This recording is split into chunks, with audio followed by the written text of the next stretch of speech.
Hello everyone and welcome to the moment you've all been waiting for. It is the match of the event. Magnus Carlsen takes on Gukesh. They are both undefeated going into this round. This is round 6 of day 2 of the Grand Chester in Croatia, the rapid time format. And Magnus, although undefeated, he has drawn his last 3 games going into this one. Gukesh, on the other hand, after losing his round 1 game to young Krzysztof Duda, has won 4 in a row. And not just against anyone. He defeated Nodrbek, he defeated Fabi, he defeated Pragnananda, and he defeated Alireza. That is, just incredible. And now he will try to take down Magnus Carlsen with the black pieces. He's already leading going into this matchup. If he wins, he will have sole lead. If Magnus beats him, probably Magnus goes into the lead, but we're going to discuss the standings after we check out the game. So yeah, let's check it out. A lot of things on the line in this one. Magnus with white opens with pawn to c4. He goes for the English opening. We have pawn to e5, the so-called King's English variation. Knight to c3, the sort of reversed Sicilian, and bishop to b4, the Kramnik-Shirov counterattack. Knight to f3, and now as the e5 pawn is hanging, bishop captures on c3 is what everyone plays in this position. We have d captures, pawn to d6, and now pawn to e4. Knight to d7 by Gukesh, and bishop to d3. So it has been played before. For example, in Prague Masters in February, Vincent Keimer played it against Sam Shankland. Vincent continued with knight to e7, and Vincent won a very nice game. But here Gukesh goes knight to c5, and it is now, as of move 6 already, that we have a completely new game. So a very nice surprise by Gukesh for the former world classical champion Magnus Carlsen. And also to mention, I had a very nice conversation with these two guys from Germany, Maxim and Rafael Nietzsche. They created an app for improving your openings. It is called Lotus Chess, and I've tried it out yesterday and today, and just wanted to recommend it to you guys. It's very nice. I don't think I've ever tried out an app that I enjoyed this much, or rather it's the first one that I actually enjoy for learning openings. I did try Chessable, if you're wondering about that. I wasn't a fan, and this is similar, but it has a couple of very nice differences. So you're welcome to download it. First, the links in the description below. As they say, it's built in Germany, so it works. I know it's cheesy, but cheesy works best. And, in this case, it really is a very nice app. And what I liked about it, immediately, it asks me if I play on chess.com or on Lichess. Of course, I'm on Lichess. And, you type in your handle, and it immediately loads all of your games. And I have like 100,000 games on Lichess. And it creates a special repertoire for you, using those games that you play. And another thing that I like, that I'm a b4 player. Whenever I can, I play b4. For example, in the Sicilian, when I go like e4, c5, knight f3, knight to c6, I always go pawn to b4. And the app even asks me, okay, we know that you play b4 here. Do you want to switch to something more solid like d4, or do you want to continue with b4? I say continue with b4, and then it tailors the entire experience around my will to play pawn to b4.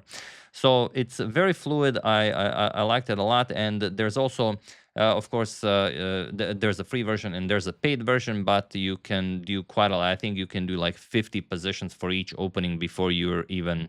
I used it to the point that I didn't even get to the paid version. So if you want the paid version, you get quite a lot more content, but even without paying, there's quite a lot to explore. So check it out if you like. Do try it, and also mention in the video what you like about it. So yeah, built in Germany, so it works well. Try it out, and yeah, first link in the description below. It's available on both Android and iOS or iOS.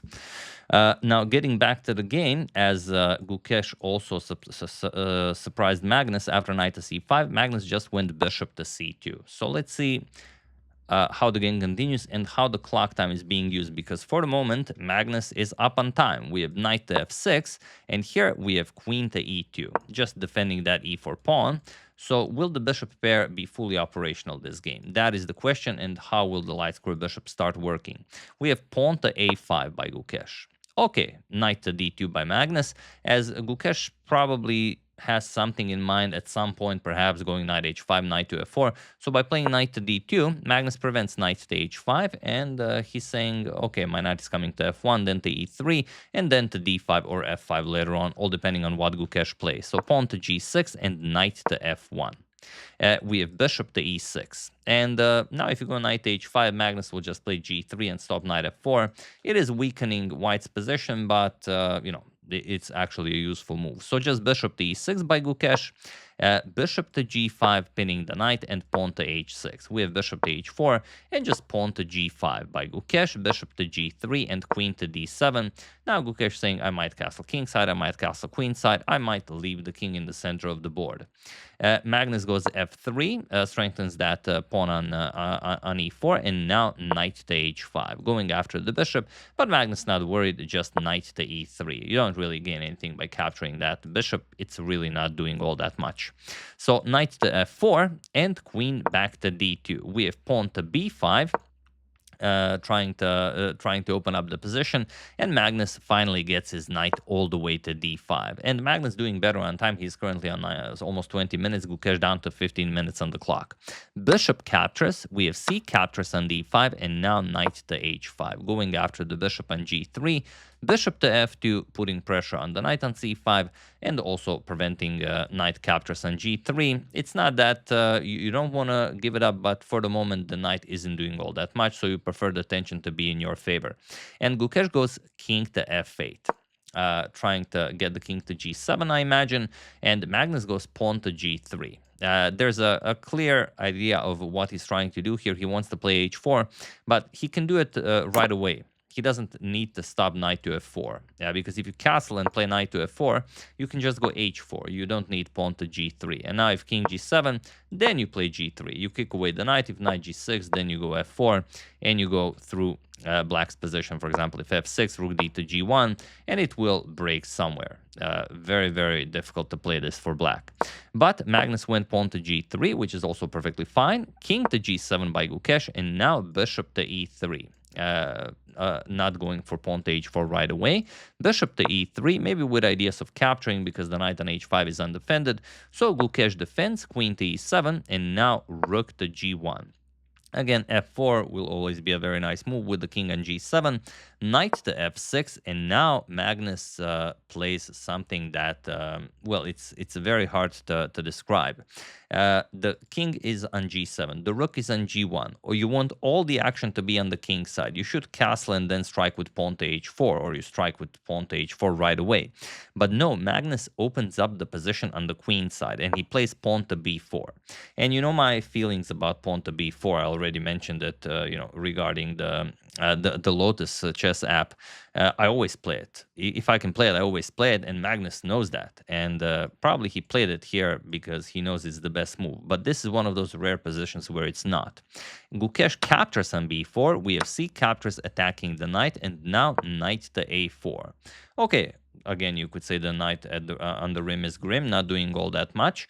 But after bishop to d3, Magnus going after the b5 pawn, Gukesh strikes with pawn to c6. And now the position will open up, but the question is, does Magnus want the center to open up? Well, he has a different idea. D captures on c6. He creates a pass pawn, and it's already on c6. So c7, c8 at some point.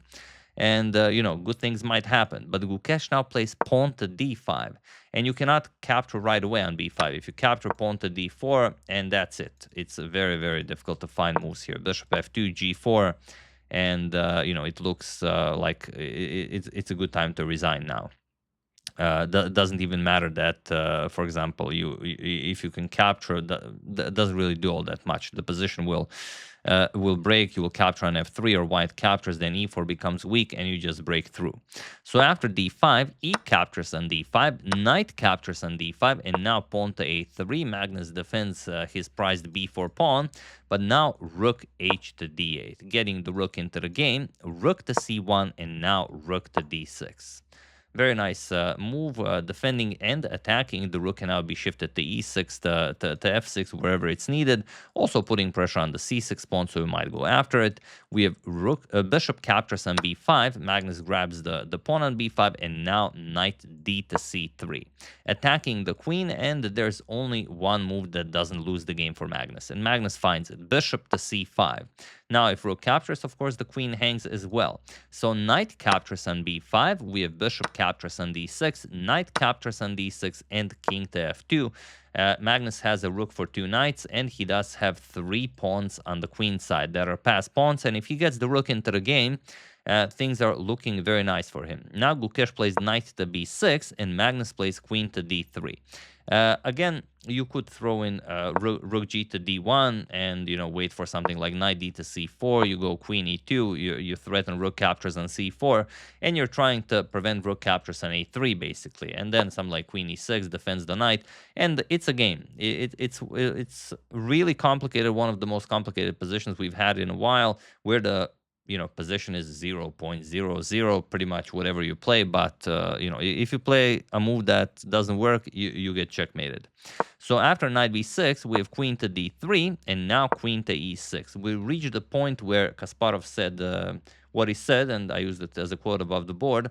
If I would have to bet, I would bet on Gukesh after he plays queen to e6. Now, again, it doesn't matter what the engine says. The engine says everything is fine. There are no tricks here, but 2 knights are extremely tricky bastards, especially with the king on f2. But again, Magnus does have the passed c pawn, and he could advance it to c7 right away, and it's even the best move. But he goes rook to c5, and now okay, Gukesh finds a way to continue. Pawn to e4. What do you do here? Obviously, you cannot capture. Knight captures nicely connects with the rook on c5. So queen to d4 check, and now Gukesh goes king to g8. f6 is better, but it's hard to refute king to g8. It is possible, but it is very, very hard. Here, rook to d1 is what Magnus played, and he burned quite a lot of time here. As you can see, he's already down to 1 minute and 23 seconds, and he played rook to d1. Rook to e1 is better, because after you capture on a3, you can play king g1. I mean, it's that simple when you know what to do. You bring the rook into the game and you hide the king. If rook captures on f3, you're going to go rook to c1, and now you're threatening to capture on b6. And once this knight moves, you will play b5. You have 2 connected passed pawns. If the knight ever captures, you can capture on e4. And, very nice game. But Magnus played rook to d1, and now Gukesh has a move that just overwhelms Magnus. The threat is queen captures knight on d6, but Gukesh plays e captures on f3. And now, should Magnus capture on d6, there's queen e2 check, and that's it. You're getting checkmated. Queen to g2 will be checkmate. So after e captures on f3, there is a way for Magnus to drag this on, maybe save it, but he has to play rook to c2, which is a very unnatural thing to do. For example, rook to c2, and now after knight b to c4, you have to play rook e1, kick away the queen, and after queen f5, attacking the rook to a2. And now after, let's say, rook to c8, putting pressure on the pawn, you will play a4, and then, hope that your a and b pawn will be enough to counter whatever black has here. But, I mean, all of these pieces in front of your king, there's a passed pawn on f3. Doesn't matter who you are not surviving this. So after e captures on f3, Magnus played rook to e5, which seems to hold everything, because now the knight is hanging, the queen is hanging, the knight on b6 is hanging, but Gukesh is still winning if you find one particular move. So feel free to pause the video and win the game for Gukesh while I give you a couple of seconds.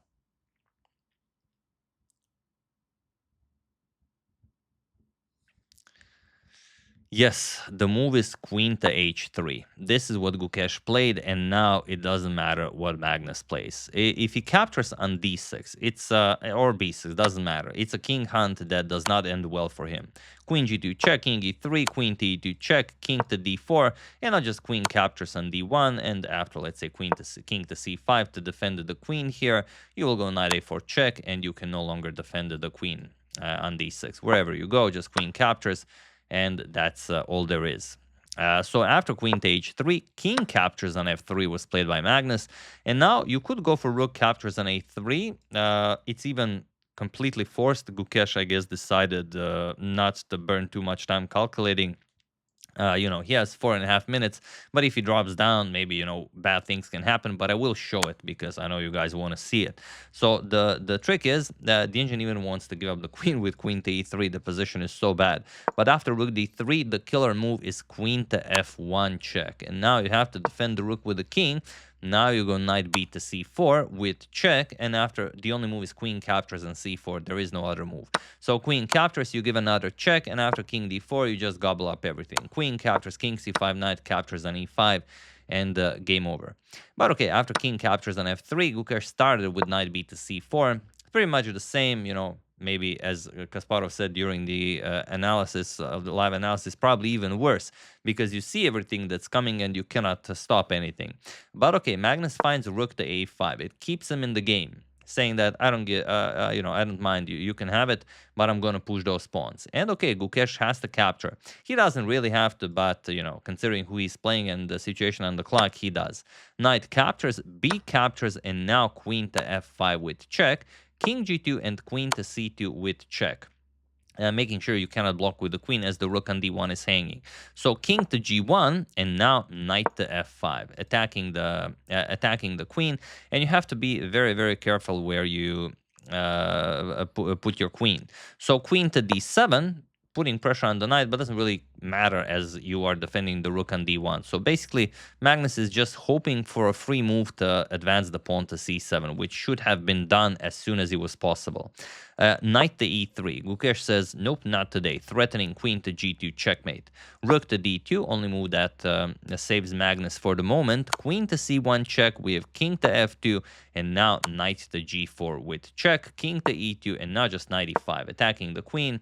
And Gukesh will now pick up the c6 pawn. It's not a flashy finish, but you get rid of any and all counterplay Magnus might have, and that's it. Queen to e7, attacking the knight. Knight captures on c6, and now Magnus plays queen to e4, and Gukesh could play a lot of moves because all of them are winning. He plays the absolute best one, and that is rook captures on a5, and he was in this position on move 49 that Magnus Carlsen resigned the game, as there is nothing more to be done here. The threat is rook e5, which wins the queen, and there is absolutely nothing that you can do here. You can give one check, king g7, there are no more checks, and that's it. Rook e5 is coming, the rook will fall, a few more moves, and Magnus will get checkmated.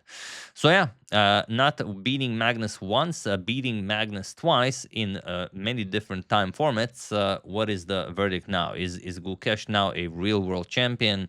That is the question, and the answer everyone seems to have is yes, it is. And even Kasparov said when they interviewed him after the game that Magnus is now feeling it. He's now feeling that there's a new champion here, and that he can't just show up every game and just win. It just will not be like that anymore. It's up to Magnus to prove him wrong, but for now Gukesh is doing excellently. And here are the standings after 2 days of rapid have been played. Gukesh in sole lead with 10 points. Yang Shishtovduda in second place with 8. Wesley So with 7, and Magnus Carlsen after this loss only in fourth place, shared fourth place with Ivan Šarić and Anish Giri. Pragnananda on 5 points, Fabiano Caruana 5, Alireza Firuja 4, and Nodirbek Abdusatorov only 3 points. And you guys know what I say about super tournaments. I'm not going to repeat it because I know you guys know what it is, but yeah. Brilliant game by Gukesh. Magnus was pushing. Magnus had a better position, and it all came down to this point. And again, you guys are joking around, when I say it, but every game revolves around it, around the b4 move. Mostly when to play it, but also when not to play it. And this is definitely the position where you don't want to play it. Here, Magnus castles, goes pawn h4. And I believe, in Magnus's hands, the position plays itself. He played pawn to b4, which to me makes 0 sense. Kasparov also said that he does not understand what b4 is meant to do when the action is on the king's side. Obviously, Magnus saw something, and it didn't really didn't really pan out for him. So yeah, very nicely played by Gukesh. Like I said, do check out the app by the two nice German dudes. Here they are again. Check out Lotus Chess app. First link in the description below, and do share your comments. What's your idea on it? Because I've really enjoyed it, and you know, I don't recommend stuff often, but I've really enjoyed it, and you know, I'm inviting you to check it out. So yeah. That's it. Hope you enjoyed it. Hope you enjoyed the app. Once again, huge congratulations to Gukesh on this achievement. I mean, brilliant stuff. And now he hasn't only defeated those 4 guys from the beginning, Alireza, Pregnananda, Nodrbek, and Fabiano, but also 5 in a row, adding Magnus. Brilliant. Yeah, that's the game. Hope you guys enjoyed it. I would like to thank James Anderson, Guillermo Ismael Garcia Borges, Phil Bauer, Benjamin Heuberger, and Nikola Nenad Stankovic for your contribution to my channel. Thank you a lot. I really appreciate it. As usual, you can check 2 of my previous videos here. Thank you all for watching, and I will see you soon, continuing to check up on your wonderful suggestions and whatever else happens in the chess world. Thank you all. I will see you soon, and have an excellent rest of your day.